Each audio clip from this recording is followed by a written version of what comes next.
তিনটা বেজে গেল, একজন শিক্ষার্থীরও দেখা নাই।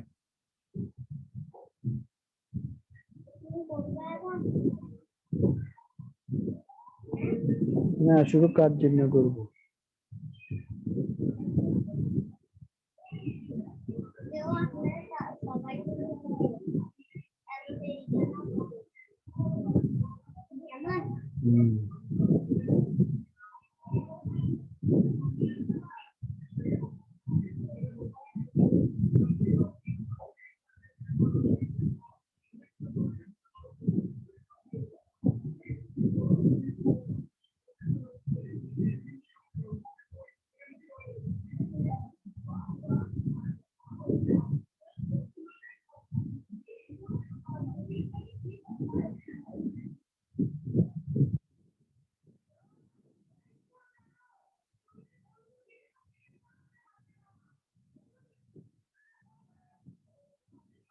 এতক্ষণে একজন আসছে।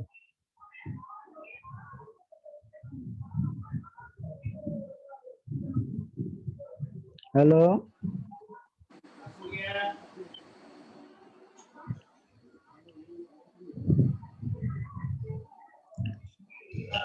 হ্যালো, কে? আইফোন 6। নমস্কার। নমস্কার। তোমার এখানে নাম লিখতে পারবে না? তোমার রোল কত? রোল কত বলো জি তো? স্যার, লিখতেছি। আচ্ছা, স্যার 251। 251। আচ্ছা, বুঝছি। স্যার নাম 251। লিখতেছি। আচ্ছা, তাসকিয়া না? জি স্যার। তাসকিয়া।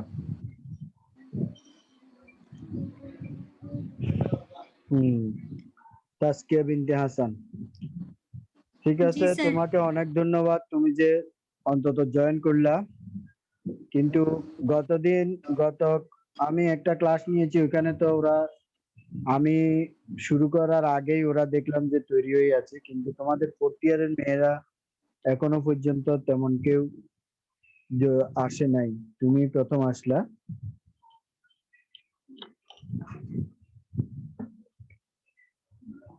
তাহলে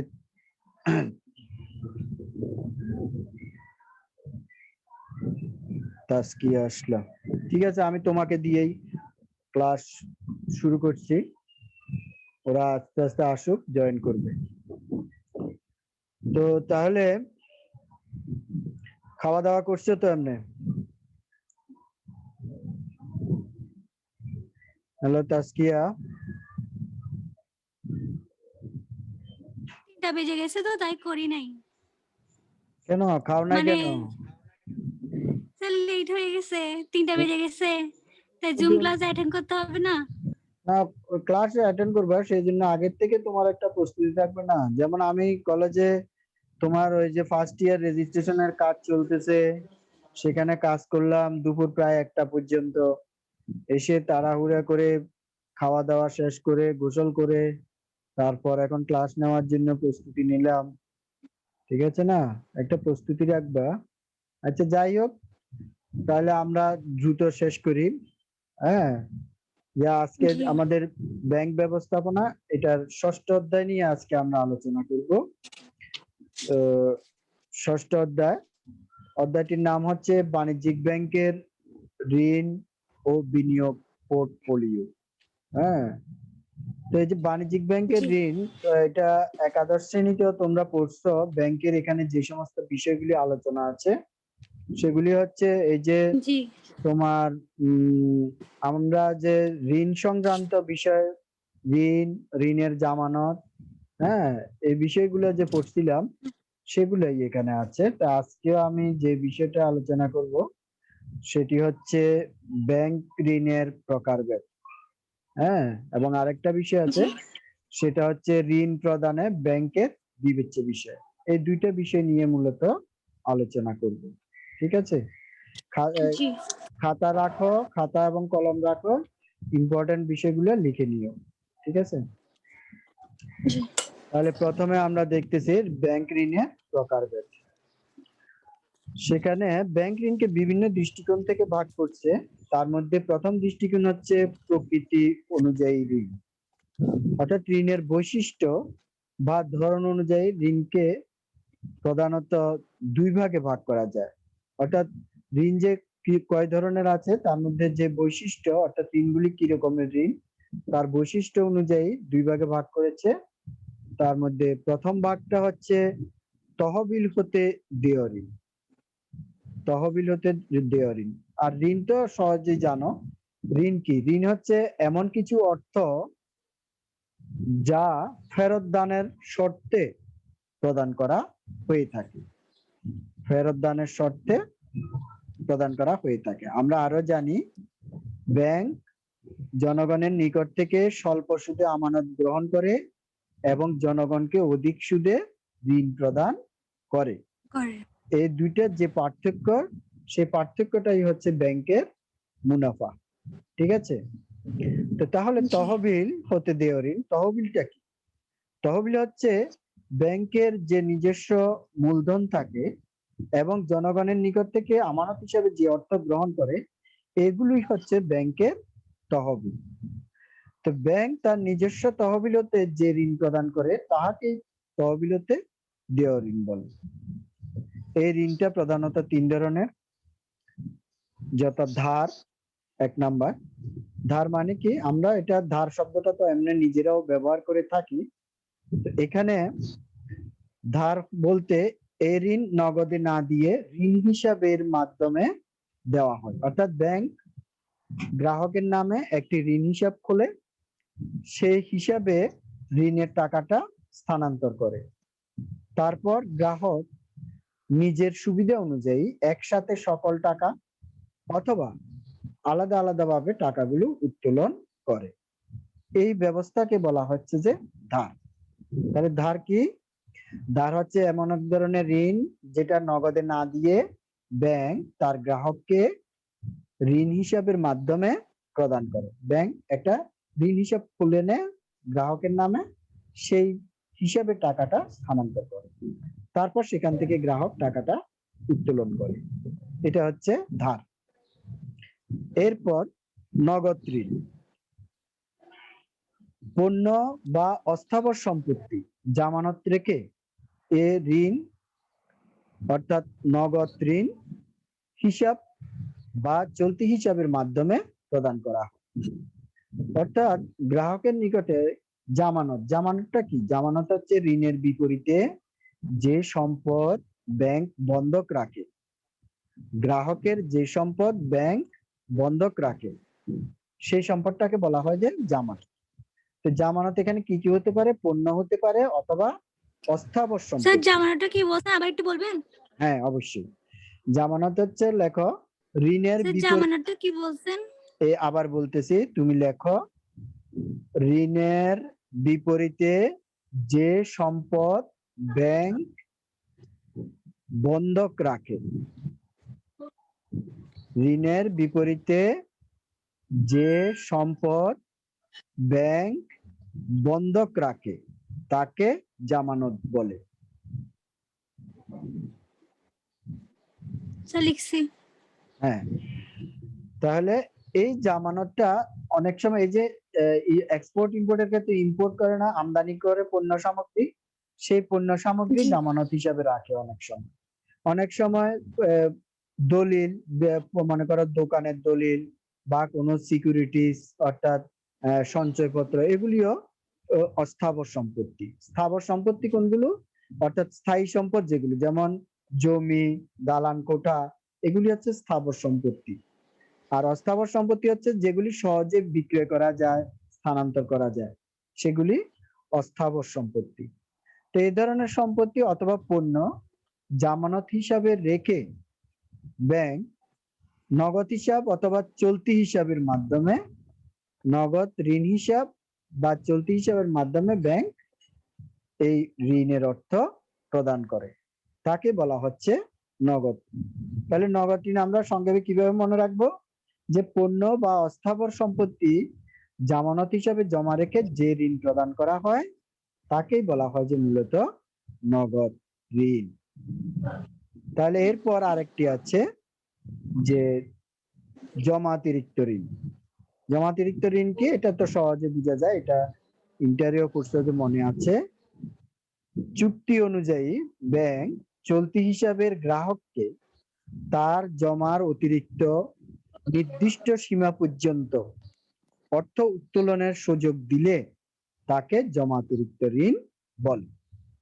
অর্থাৎ একজন গ্রাহকের চলতি হিসাব আছে ব্যাংকে, তাকে তার অ্যাকাউন্টে মনে করো টাকা নাই বা টাকা আছে যা, তার থেকে বেশি অর্থ উত্তোলনের সুযোগ দিচ্ছে। তো এটা সবাইকে দিবে না, আগের থেকে ব্যাংকের সাথে এটার এগ্রিমেন্ট থাকতে হবে, তাহলেই তাকে দিবে। তো তাহলে এই মনে করো জমা আছে 10,000 টাকা, সে উত্তোলন করলো 15,000 টাকা, তাহলে এই যে 5,000 টাকা অতিরিক্ত উত্তোলন করলো, এটাই হচ্ছে জমাতিরিক্ত ঋণ, জমা অতিরিক্ত।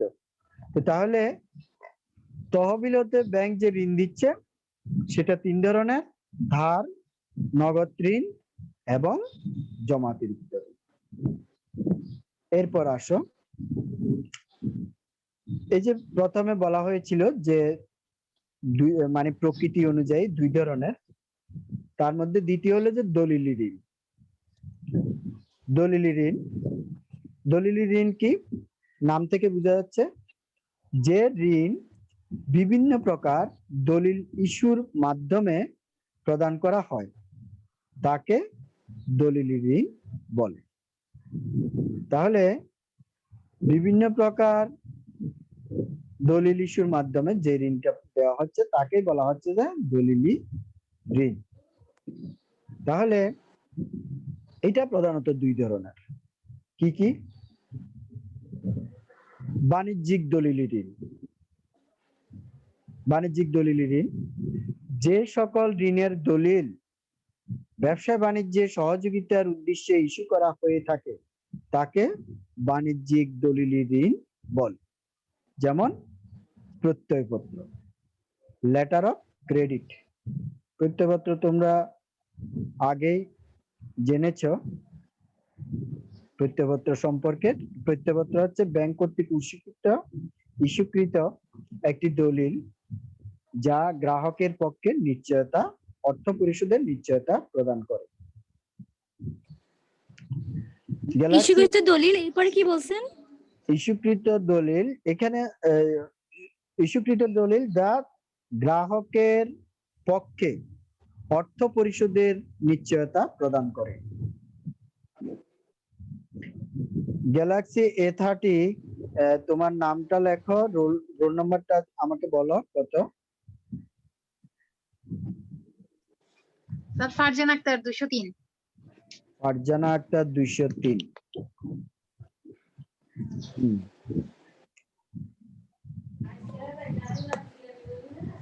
203, ঠিক আছে। তো তুমি এত দেরি করলা কেন? আরো আগে আসলে ভালো হতো না? আচ্ছা, স্যার যাই আমরা হোক, ভাবছি আপনি গ্রুপে আমাদেরকে বলবেন, ওই জন্যই সবাই বসেছিলাম। এখন দেখতেছি আপনি তো গ্রুপে তো দিয়ে আমি গেছেন স্যার, ওই জন্য। ঘোষণা দিয়ে দিছি না, আর এই জন্য আমি জি আর স্যার, গ্রুপ, আমরা এখন কি গ্রুপে আবার জানাবো? Sorry sir. আচ্ছা সরি স্যার।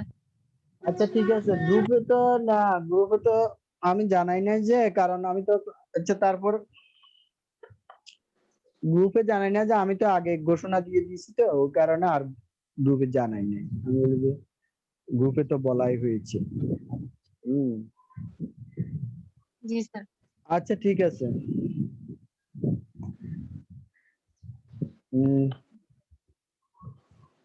একটু অপেক্ষা করো, আমি দেখি গ্রুপে কোনো মেয়ে কোনো অপেক্ষা করছে কিনা। আমি একটু সে নক করে দিই।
তো ঠিক আছে, তাহলে শুরু করছি আবার। দলিলি ঋণ, বাণিজ্যিক দলিলি ঋণ। প্রত্যয়পত্র। প্রত্যয়পত্র হচ্ছে ব্যাংক কর্তৃক ইস্যুকৃত গ্রাহকের পক্ষে ঋণ পরিশোধের নিশ্চয়তা স্বরূপ একটি দলিল। তাহলে এই দলিলটা কে বলা হচ্ছে যে বাণিজ্যিক দলিল। কেন? এই দলিলটা বাণিজ্যিক কাজে ব্যবহৃত হয় এবং গ্রাহকের পক্ষে ঋণ পরিশোধের নিশ্চয়তা দেয়, সে কারণে এটা একটি ঋণের দলিল। তাহলে এই ধরনের দলিল যদি ইস্যু করে তাহলে সেগুলোকে বলা হচ্ছে যে বাণিজ্যিক দলিলি ঋণ। অর্থাৎ এই দলিলের মাধ্যমে যত টাকার জন্য নিশ্চয়তা দিবে তত টাকাই হচ্ছে গ্রাহকের নিকট ঋণ। এরপর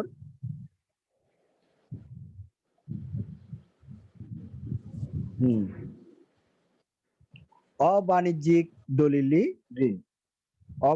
অবাণিজ্যিক দলিলি ঋণ যেগুলি বাণিজ্যিক উদ্দেশ্যে অর্থাৎ ব্যবসায়িক কাজে ব্যবহৃত হবে না। যেমন ব্যাংক ব্যক্তিগত ব্যবহারের উদ্দেশ্যে যে সকল ঋণের দলিল ইস্যু করে সেগুলোকে অবাণিজ্যিক দলিলি ঋণ বলে। যেমন ভ্রমণকারীর প্রত্যয়পত্র। দেখো, আগেও একটা প্রত্যয়পত্রের কথা বলা হয়েছে, সেটি কিন্তু বাণিজ্যিক ক্ষেত্রে ব্যবহার হচ্ছে। এটা আমদানি রপ্তানি কাজে ব্যবহৃত হচ্ছে। কিন্তু ভ্রমণকারী প্রত্যয়পত্র যেটা, সেখানে কোনো আমদানি রপ্তানি নেই। সেখানে ব্যক্তি বা গ্রাহক সে বিভিন্ন দেশে ভ্রমণ করবে, সে ভ্রমণের সময় এই প্রত্যয়পত্র সে সাথে রাখলে সংশ্লিষ্ট ব্যাংকের শাখা থেকে, মনে করো একজন লোক পাকিস্তান যাবে বা ইন্ডিয়া যাবে, সে একটি যদি ভ্রমণকারী প্রত্যয়পত্র নিয়ে যায়, পাকিস্তান বা ইন্ডিয়ায় যে ব্যাংক তাকে প্রত্যয়পত্রটি ইস্যু করেছে সে ব্যাংকের শাখা থেকে ওখানে গিয়ে সে অর্থ উত্তোলন করতে পারবে। তো এই ধরনের সুবিধা দিয়ে যে প্রত্যয়পত্র ইস্যু করা হয় সেটাকে বলা হচ্ছে যে ভ্রমণকারীর প্রত্যয়পত্র। তাহলে দুটি গেল আমাদের দলিলের মধ্যে। এরপরে আছে উদ্দেশ্য বা ব্যবহার অনুযায়ী ঋণ। উদ্দেশ্য বা ব্যবহার কোন ধরনের কাজে ঋণ ব্যবহার করা হবে তার ভিত্তিতে ঋণকে প্রধানত দুই ভাগে ভাগ করা যায়। অর্থাৎ কি কাজে ব্যবহার করবে ঋণটা, সেটার ভিত্তিতে ঋণকে দুই ভাগে ভাগ করা যায়। কি কি? প্রথমে দেখো যে বাণিজ্যিক ঋণ। ব্যাংক প্রদত্ত যে ঋণ ব্যবসা বাণিজ্য গঠন, পরিচালনা ও উন্নয়নের জন্য ব্যবহৃত হয় তাকে বাণিজ্যিক ঋণ বলে। তাহলে বাণিজ্যিক ঋণ কোনটা? বাণিজ্যিক কাজে ব্যবহার হবে। তো বাণিজ্যিক কাজ কোনগুলো? যেমন একটি ব্যবসা, নতুন ব্যবসা খুলবে, টাকা লাগতেছে, ঋণ নিল ব্যাংক থেকে, সেটা একটা বাণিজ্যিক ঋণ। অথবা কারো মূলধনের ঘাটতি পড়েছে, সে ব্যাংক থেকে ঋণ নিয়ে মূলধন ঘাটতি পূরণ করলো, সেটাকে বলা হচ্ছে মানে একটি বাণিজ্যিক ঋণ। তো তাহলে এই ধরনের, অথবা একটি ব্যবসা মানে সম্প্রসারণ করবে, হ্যাঁ, তখন সেটাকে বলা হচ্ছে যে বাণিজ্যিক ঋণ। তাহলে এরপরে আছে কি? অবাণিজ্যিক ঋণ। বাণিজ্যিক উদ্দেশ্যে না হয়ে গ্রাহকদের ব্যক্তিগত ব্যবহারের উদ্দেশ্যে যে ঋণ প্রদান করা হয় তাকে অবাণিজ্যিক ঋণ বলে। বাণিজ্যিক উদ্দেশ্যে না হয়ে অবাণিজ্যিক উদ্দেশ্যে, ব্যক্তিগত, যেমন কেউ বাড়ি নির্মাণ করবে, ঠিক আছে, বাড়ি নির্মাণের জন্য ব্যাংক থেকে লোন দেওয়া হয়, হাউস বিল্ডিং ফাইন্যান্স কর্পোরেশন, মানে তোমার গৃহ নির্মাণের বড় ধরনের মানে ঋণ দিয়ে থাকে এই প্রতিষ্ঠান। অনুরূপভাবে আমাদের যে সকল বাণিজ্যিক ব্যাংক রয়েছে সেগুলো এই ধরনের ঋণ দিয়ে থাকে, তবে কম পরিমাণ দিয়ে থাকে, কারণ ব্যাংকগুলো সাধারণত অবাণিজ্যিক খাতে কম ঋণ প্রদান করে। তো তাহলে এই যে তিন ধরনের দৃষ্টিকোণ থেকে আমরা এই ঋণের প্রকারভেদগুলো দেখলাম। একটা হচ্ছে প্রকৃতি অনুযায়ী ঋণ, সেটা সেখানে প্রধানত দুইটি দিক, একটা হচ্ছে তহবিলত দেয় ঋণ, ধার, নগদ ঋণ, জমাতিরিক্ত ঋণ। এই প্রকৃতি অনুযায়ী আরেকটি প্রকারভেদ হচ্ছে দলিলি ঋণ, বাণিজ্যিক ঋণ এবং অবাণিজ্যিক ঋণ। এর পরের দৃষ্টিকোণে যাব আমরা মেয়াদ অনুযায়ী। মেয়াদ অনুযায়ী ঋণকে কোন ধরনের ঋণ? যে সময়ের ব্যাপ্তি অনুসারে যে ঋণ প্রদান করা হয় তাকে বলা হচ্ছে, হ্যাঁ, লাস্টে আসছে যে তোমার রোল কত? এখন আসছো 247 না? হ্যালো, 247, কি নাম তোমার? নাজনীন আক্তার। হ্যাঁ, নাজনীন আক্তারকে বলছে 247, শুনতে পাচ্ছ?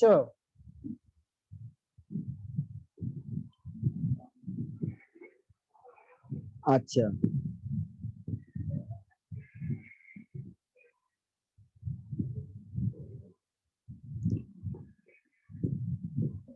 তাহলে আমরা এখন মেয়াদ ভিত্তিক ঋণের প্রকারভেদ দেখব, অর্থাৎ সময়ের ভিত্তিতে, সময়ের ভিত্তিতে যে ঋণ প্রদান করা হয় তাকে মেয়াদ ভিত্তিক ঋণ বলা হচ্ছে। এই ঋণ প্রধানত তিন ধরনের। কি কি? স্বল্প মেয়াদী ঋণ, যে ঋণ ব্যবহারের মেয়াদ সর্বোচ্চ 1 বছর হয়ে থাকে তাকে স্বল্প মেয়াদী ঋণ বলে।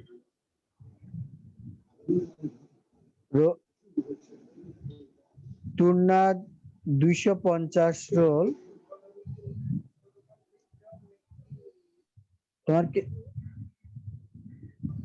তুলনা, তোমার রোল কি 250? জি স্যার। 100 আগে যে 247 লেখা ছিল। আচ্ছা, যাই হোক, তো তাহলে স্বল্প মেয়াদী ঋণ, যে ঋণ ব্যবহারের মেয়াদ সর্বোচ্চ 1 বছর হয়ে থাকে তাকে স্বল্প মেয়াদী ঋণ বলা হয়। এটা সহজ। এরপর বলা হচ্ছে মধ্যমেয়াদী ঋণ, যে ঋণ ব্যবহারের মেয়াদ সর্বোচ্চ 1 বছর হতে 5 বছর পর্যন্ত হয়ে থাকে তাকে মধ্যমেয়াদী ঋণ বলে। এটাও সহজ, এগুলি সময়ের ভিত্তিক গুলো খুবই সহজ। তারপর দীর্ঘমেয়াদী ঋণ, যে ঋণ ব্যবহারের মেয়াদ 5 বছরের অধিক সময়ের জন্য হয়ে থাকে তাকে দীর্ঘমেয়াদী ঋণ বলে। তাহলে এই যে মেয়াদ ভিত্তিক অর্থাৎ এই মেয়াদের পরেই তাকে কি ঋণগুলি পরিশোধ করতে হবে। তাহলে স্বল্প মেয়াদী 1 বছর পর্যন্ত, মধ্যমেয়াদী 1 থেকে 5 বছর এবং দীর্ঘমেয়াদী 5 থেকে অধিক বছর। তবে কোন কোন বইতে তোমার এই মেয়াদ 10 থেকে অধিক বছরের জন্য আছে। তো সেটা কোনো সমস্যা না, 5ও হতে পারে, 10ও হতে পারে। আজমিন আক্তার 247।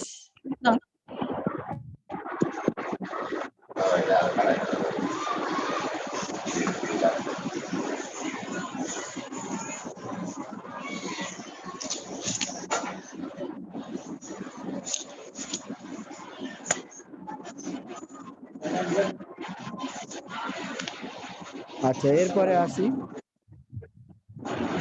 ঋণ দেওয়ার সময় ব্যাংকের বিবেচ্য বিষয়। তাহলে আমরা ঋণের প্রকারভেদটা মোটামুটি আলোচনা করলাম, যে প্রকৃতি অনুযায়ী ঋণের প্রকারভেদ, তারপর ব্যবহার অনুযায়ী ঋণ, এবং তৃতীয়তে মেয়াদ ভিত্তিক ঋণ। এখন আমরা দেখব ব্যাংক ঋণ দেওয়ার সময় কি কি বিষয় বিবেচনা করে। তার সাউন্ডটা আপনাকে বুঝতেছি না। হ্যাঁ, বলো। সাউন্ড হচ্ছে কিন্তু দেখলাম বোঝা যাচ্ছে না। সাউন্ড বোঝা যাচ্ছে না? আচ্ছা, কিছু একটা আপনাকে আনমিউট করে দিতে ভালো হইতো। আপনি ছাড়া সবাইকে আনমিউট করে দেন। আচ্ছা, 247 তুমি আনমিউট করো, দেখি তোমাকে আমি না মিউট করবো তাকে। ঠিক আছে, ওর একটু শব্দ হচ্ছে। 247, ওকে মিউট করলাম। এরপর দেখো ঋণ দেওয়ার সময় ব্যাংকের বিবেচ্য বিষয়, অর্থাৎ ঋণ দেওয়ার সময় ব্যাংক কি কি বিষয় বিবেচনা করে থাকে। প্রথমে দেখো, ঋণ প্রদানকালে ব্যাংক উক্ত ঋণ মেয়াদ শেষে ফেরত পাওয়া নিশ্চিতকরণের জন্য গ্রাহক ও নিজেদের অবস্থা সম্পর্কে যে সকল বিষয় বিবেচনা করে তাদেরকে ঋণ প্রদানকালে ব্যাংকের বিবেচ্য বিষয় বলে। অর্থাৎ ঋণ প্রদানে ব্যাংকের বিবেচ্য বিষয় কোনগুলি হবে? ব্যাংক নিজের সম্পর্কেও কিছু বিষয় বিবেচনা করে থাকে, হ্যাঁ, তার শক্তি সামর্থ্য অবস্থা সব ঠিক পারবে কিনা। আবার একই সাথে যাকে ঋণ দিচ্ছে তার সম্পর্কেও বিভিন্ন বিষয় চিন্তা করে, সে ঋণ ফেরত দিতে পারবে কিনা যথাসময়ে, হ্যাঁ, তার সামর্থ্য আছে কিনা, সে আসলে ভালো লোক কিনা, ইত্যাদি ইত্যাদি বিষয়। তাহলে ঋণ দেওয়ার সময় ঋণ ফেরত পাওয়ার নিশ্চিতকরণের জন্য, অর্থাৎ ঋণটা যাতে, ঋণ শুধু দিলে হবে না, ঋণটা যদি এই যে বর্তমানে আমাদের দেশে ঋণ খেলাপি, তোমরা শব্দটা শুনে থাকো, ঋণ খেলাপি। ঋণ খেলাপি মানে কি? যারা ঋণ নিয়েছে কিন্তু ফেরত দেয় নাই, অনেক বছর ফেরত দেয় নাই, তাদেরকে বলা হচ্ছে ঋণ খেলাপি। তাহলে এই ধরনের ঋণ খেলাপি হয়ে গেলে সেটা তো ব্যাংকের জন্য খুবই ক্ষতিকর। ব্যাংকে খেয়াল রাখতে হবে যাতে ঋণটা ফেরত আসে, মুনাফা সহ যেন ঋণটা ফেরত আসে। এখন ফেরত আসবে কিনা সে বিষয়টা কিভাবে সে নিশ্চিত করবে? তাহলে তাকে কতগুলি বিষয় তখন চিন্তা করতে হবে। সেই চিন্তা করার বিষয়গুলি হচ্ছে যে বিবেচ্য বিষয়। তাহলে এখন আমরা দেখি প্রথমে সাধারণ বিবেচ্য বিষয়। তারল্য। তারল্য কি? প্রথমে তারল্য হচ্ছে ব্যাংক তার যে দৈনন্দিন, আগে যেখানে যেটা লেখা আছে সেটা পড়ি, যে চাহিদা মাত্র চেকের অর্থ প্রাপককে প্রদান করার জন্য পর্যাপ্ত নগদ অর্থ ব্যাংকের থাকবে কিনা দেখতে হবে। এটাই হচ্ছে তারল্য। অর্থাৎ প্রতিদিন যে গ্রাহকরা ব্যাংক থেকে টাকা উত্তোলন করে, সেই উত্তোলনের জন্য পর্যাপ্ত নগদ অর্থ হাতে রাখতে হবে। এর পর্যাপ্ত নগদ অর্থ হাতে থাকাকেই বলা হচ্ছে তারল্য।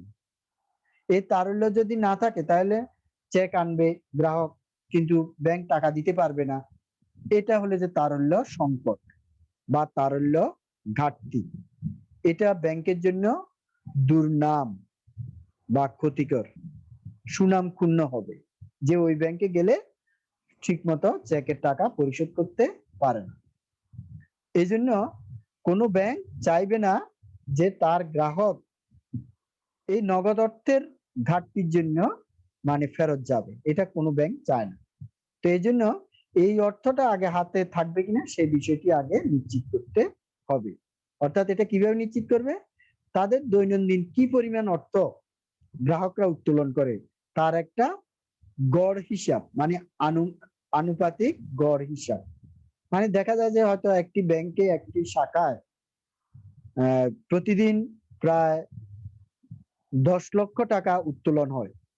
হ্যাঁ, এভারেজ 10 লক্ষ হইতে 12 লক্ষ টাকা উত্তোলন হয়। এটা একটা তার স্বাভাবিক মানে নিয়ম। তো এরকম করে তার পর্যাপ্ত পরিমাণ অর্থ আগে হাতে রাখতে হবে, তারপরে বাকি অর্থ তোমার ঋণ হিসাবে প্রদান করা যাবে। এরপর লাভজনকতা। ঋণের সুদ আমানতের সুদের তুলনায় বেশি হতে হবে। তোমরা জানো জনগণ যে ব্যাংকে অর্থ জমা রাখে, এই জমাকৃত অর্থের উপর ব্যাংক তার গ্রাহককে সুদ প্রদান করে। আবার এই অর্থ ব্যাংক অন্যদেরকে ঋণ হিসাবে প্রদান করে, তখন তাদের কাছ থেকে সুদ গ্রহণ করে। তাহলে ওই সুদটা, এই যে গ্রহণকৃত সুদটা অবশ্যই প্রদানকৃত সুদের থেকে কি বেশি হতে হবে। কম হলে কি হবে? লাভ হবে? কম হলে লাভ হবে না, কারণ আয়ের পরিমাণ বেশি হইতে হবে, ব্যয়ের পরিমাণ কম হতে হবে, তাহলেই তার লাভ হবে। সুতরাং যেখানে ঋণ দিচ্ছে সেখানে ঋণের সুদের হারটা অবশ্যই ব্যাংক যে হারে আমানতের উপর সুদ দিচ্ছে তার থেকে বেশি হতে হবে। এরপর বলা হচ্ছে বৈচিত্র্যতা। ঋণ শুধুমাত্র এক ধরনের খাত ও এক ধরনের প্রতিষ্ঠানকে না দিয়ে বিভিন্ন ধরনের খাতে বিভিন্ন প্রতিষ্ঠানকে দেয়া উচিত, যাতে লোকসান হলে সর্বক্ষেত্রে না হয়। মনে করো বৈচিত্র্যতা মানে কি? বিভিন্নতা। বৈচিত্র্যতা মানে বিভিন্নতা। অর্থাৎ ব্যাংক যাতে শুধুমাত্র একটা খাতে বা এক ধরনের শিল্প প্রতিষ্ঠানকে ঋণ না দেয়। কারণ একটা খাতে দিলে, মনে করো শুধু মৎস্য খাতে ঋণ দিল, তো কোনো কারণে মৎস্য খাতে তোমার মাছের উপর রোগ আসছে, মহামারী, এই যে এখন করোনা মহামারীর মতো এরকম কোনো মহামারী অনেক সময় দেখা যায় মাছের, গরু, ছাগল, পশু পাখি, হ্যাঁ, মানুষের এরকম মহামারী আসে। তো মহামারীতে সব মাছ মরে গেল, অনেক মাছ মরে গেল, তো মৎস্য চাষিরা তখন ঋণের টাকা পরিশোধ করবে কিভাবে? তখন ব্যাংক লোকসানে পড়বে। তো সেজন্য শুধু এক ধরনের খাতে ঋণ না দিয়ে বিভিন্ন ধরনের খাতে এবং বিভিন্ন প্রতিষ্ঠান, তুমি শুধু অ্যাসালম গ্রুপকে ঋণ দিলা আর কাউকে দিলে না, সেটা হবে না। হ্যাঁ, দিতে হবে, অ্যাসালমকেও দিতে হবে, তোমার আবুল খায়েরকেও দিতে হবে, বা ছোট প্রতিষ্ঠানকেও দিতে হবে, ক্ষুদ্র ব্যবসায়ীকেও দিতে হবে, বৃহৎ ব্যবসায়ীকেও দিতে হবে। তাহলে লোকসান হলে সব ক্ষেত্রে লোকসান হবে না। তাহলে এই বৈচিত্র্যতা ঋণের বিবেচনা করতে হবে।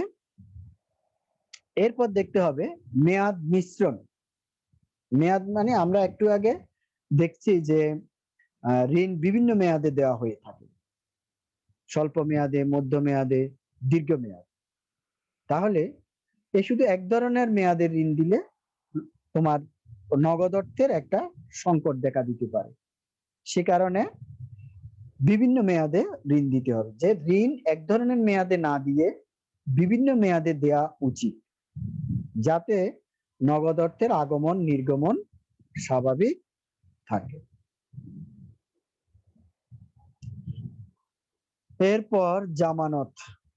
জামানত আগে বলছিলাম একবার, প্রথমবার, এখন আরেকবার বলতেছি। জামানত হচ্ছে ঋণের বিপরীতে ঋণদাতা থেকে ব্যাংক যে সম্পদ বন্ধক হিসেবে জমা রাখে তাকে বলা হয় জামানত। তো এখানে কি লেখা আছে যে ঋণের ফেরত নিশ্চিতকরণের জন্য ঋণের বিপরীতে পর্যাপ্ত স্থাবর অস্থাবর সম্পত্তি জামানত হিসেবে এবং ক্ষেত্র বিশেষে ব্যক্তিক জামানত গ্রহণ করা উচিত। অর্থাৎ জামানত সম্পত্তিও জামানত হিসেবে গ্রহণ করা যায়, আবার ব্যক্তি মানে কি আমরা বলি না যে আমি অমুকের জামিন নিলাম মানে আমি ওই ঋণের দায় দায়িত্ব গ্রহণ করলাম, তখন আমাকে বলা হবে ব্যক্তিক জামানত। কোন ঋণদাতার পক্ষে কোন ব্যক্তি যদি ঋণ পরিশোধের প্রতিজ্ঞা করে তাকে বলা হবে ব্যক্তিক জামানত। তাহলে ঋণ ফেরত নিশ্চিতকরণের জন্য পর্যাপ্ত জামানত নিতে হবে। এরপর আছে বিশেষ বিবেচ্য বিষয়। বিশেষ বিবেচ্য বিষয় কোনগুলো? যে গ্রাহক সম্পর্কিত বিবেচ্য বিষয় যেগুলো, সেগুলোকে বলা হচ্ছে বিশেষ বিবেচ্য বিষয়। যেমন গ্রাহকের চরিত্র, অর্থাৎ আবেদনকারীর অতীত, অর্থাৎ যিনি ঋণ নিবেন তার আগে যে লেনদেন করেছে সেগুলো ভালো কিনা, অর্থাৎ নিয়মিত ঋণ পরিশোধ করেছিল কিনা। হ্যাঁ, এরপর দেখতে হবে গ্রাহকের ক্ষমতা, আবেদনকারী ঋণ ব্যবহারের ক্ষমতা ও ব্যবসায়িক দক্ষতা বিবেচনা করতে হবে। যে সমস্ত ব্যবসায়ীর সুনাম আছে, যে দক্ষ ব্যবসায়ী, তাহলে তার দক্ষ ব্যবসায়ী হলে ব্যবসায় উন্নতি হবে আর সে ঋণের টাকাও পরিশোধ করতে পারবে।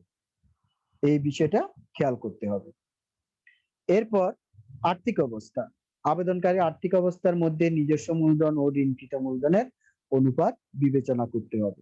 এখানে বিষয়টা কি, যে প্রতিষ্ঠানের নিজের মূলধন বেশি কিন্তু ঋণের পরিমাণ কম তাকে ঋণ দেওয়া যাবে, কিন্তু যার মূলধন কম অনেক টাকার ঋণ আছে তাকে যদি আবার ঋণ দিই তাহলে সে হয়তো পরিশোধ করতে পারবে না। তো সেজন্য দেখতে হবে যাতে নিজস্ব মূলধনের পরিমাণটা বেশি থাকে।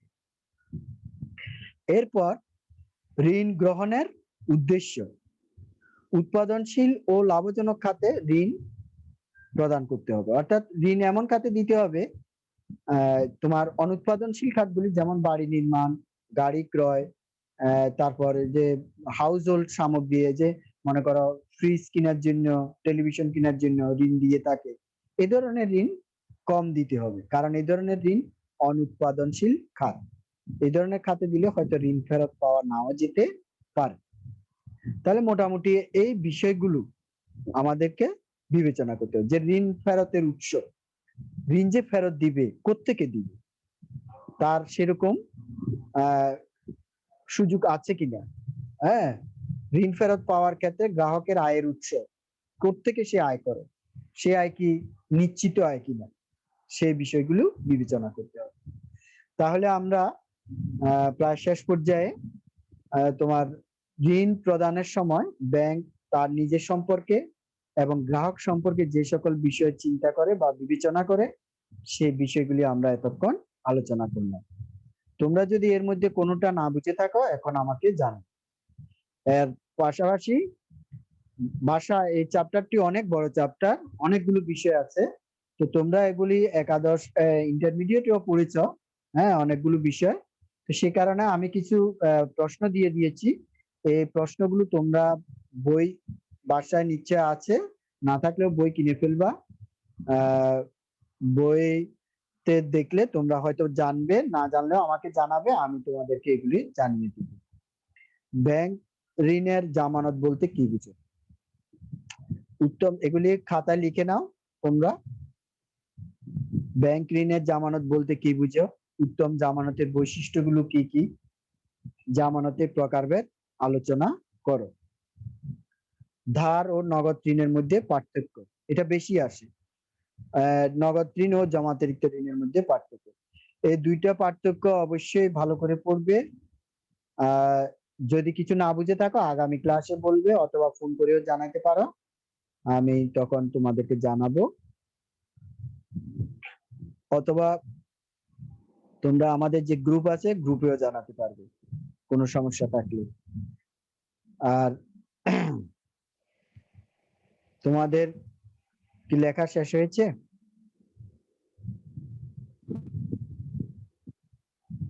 জি স্যার, স্ক্রিনশট নিয়েছি স্যার, ঠিক যেগুলো আছে। লেখা হয় না স্ক্রিনশট।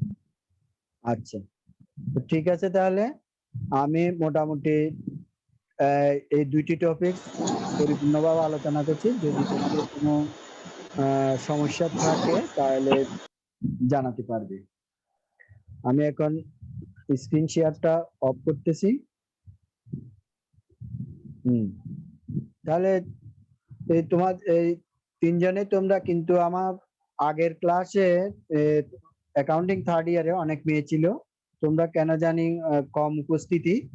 তো আমি সবাইকে নাম ধরে ধরে গ্রুপে আমি জানাবো যে কারা উপস্থিত ছিল না। যারা ইনকোর্স পরীক্ষায় অংশগ্রহণ করছিল, আমার 33-34 জন মেয়ে ইনকোর্স পরীক্ষায় অংশগ্রহণ করেছিল, কিন্তু সবাইকে এখানে ক্লাসে হাজির থাকতে হবে। না, এটা প্রিন্সিপাল ম্যাডাম খুব মানে নজর দিচ্ছেন যে কারা ক্লাস করতেছে কারা ক্লাস করতেছে না। তো আমি আশা করব তোমরা আগামী ক্লাসে সবাই হাজির থাকবে এবং গ্রুপে এই ব্যাপারে আমি মেসেজ দিয়ে জানিয়ে দিব। তো ঠিক আছে, ওকে স্যার। তোমাদের সবাইকে ধন্যবাদ। ভালো থাকো, সুস্থ থাকো, আর সাবধানে থাকিও যাতে অহেতুক বাইরে যাবে না। তো তোমাদের সবাইকে ধন্যবাদ। আমি ক্লাস শেষ করছি।